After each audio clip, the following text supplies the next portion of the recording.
మేషరాశి. ఈ రాశి వారికి శుక్రగ్రహం అనుకూలంగా ఉండడం వలన కొంత అనుకూలత పెరుగుతూ ఉంటుంది. ధన ఆదాయ మార్గాలు కూడా పెరుగుతాయి. నూతన అవకాశాలు మీ ముందుకు వస్తాయి. సమయానికి మంచి నిర్ణయాలు తీసుకోండి.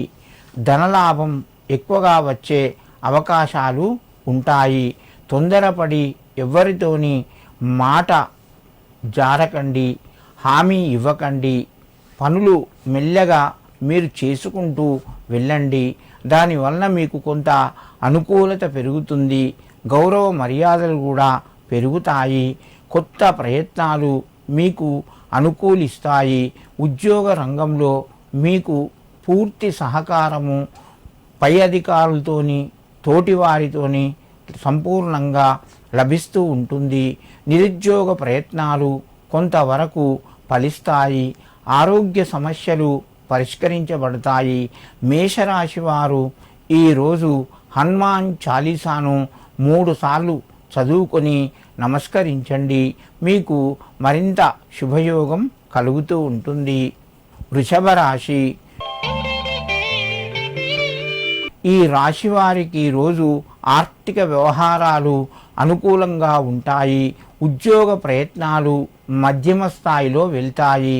ఉద్యోగస్తులకు తోటివారి సహకారము, పై అధికారుల యొక్క ఒత్తిడి పెరగడం వలన మీకు కొంత ప్రెషర్ ఎక్కువగా పడే అవకాశాలు ఉన్నాయి. మానసిక ఆందోళన చెందకుండా మీరు మీ పనులు పూర్తి చేసుకుంటూ వెళ్ళండి. మీకు అనుకూలత పెరుగుతూ ఉంటుంది. దూర బంధువుల ద్వారా శుభవార్తను వింటారు. వృషభ రాశి వారు ఈరోజు శ్రీ వీరభద్రస్వామినే నమః అని చెప్పి ఆ యొక్క వీరభద్రునికి నమస్కరించుకొని మీ పనులు ప్రారంభించండి.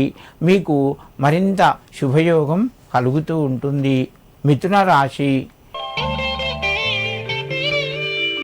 ఈ రాశి వారి రోజు కొంత జాగ్రత్తగా మెదులుకోవాలి. అనవసరమైనటువంటి విషయాల లోపట తలదూర్చవద్దు. ఇబ్బందులు కొని తెచ్చుకుంటారు. సమయానికి కొన్ని నిర్ణయాల లోపట మార్పులు జరుగుతాయి. కుటుంబం లోపట శుభవార్తను వింటారు. నిరుద్యోగ ప్రయత్నాలు కొంతవరకు ముందుకు వెళ్తాయి. వ్యాపార రంగంలో మధ్యమ స్థాయి లాభాలు పొందుతారు. మిథున రాశి వారు ఈరోజు శ్రీ మహాకాళీ నమః అని చెప్పి అమ్మవారికి నమస్కరించుకొని మీ పనులు ప్రారంభించండి. మీకు మరింత శుభయోగం కలుగుతూ ఉంటుంది.